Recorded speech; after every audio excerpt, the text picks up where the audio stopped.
Mm. Hi! For today's video, ngayon ay magluluto na naman ako ng alimango, little alimango, tsaka hipon. Siyempre nilagyan ko na siya ng margarine. Yan po yung gagawin ko mantika. Tapos, ngayon ay igigisa ko na siya.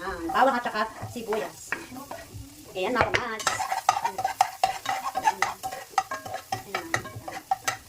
Para masarap na naman ang kain ng aking mga anak.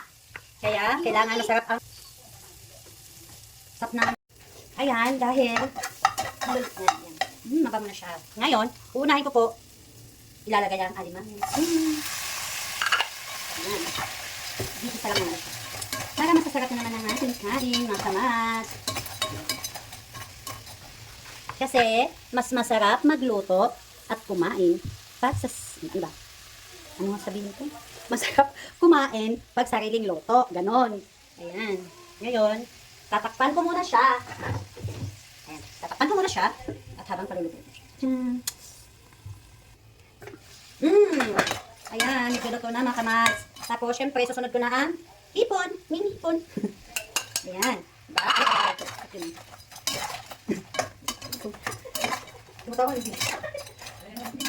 Wow. Ayan. Tingnan siya. Ayan, di ba? Ang sarap.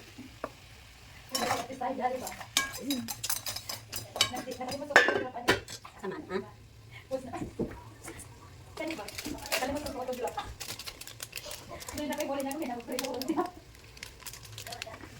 Ito na yun, lalagyan ko siya ng ginsamex. Siyempre, dagdag last. Ano pala? Limang.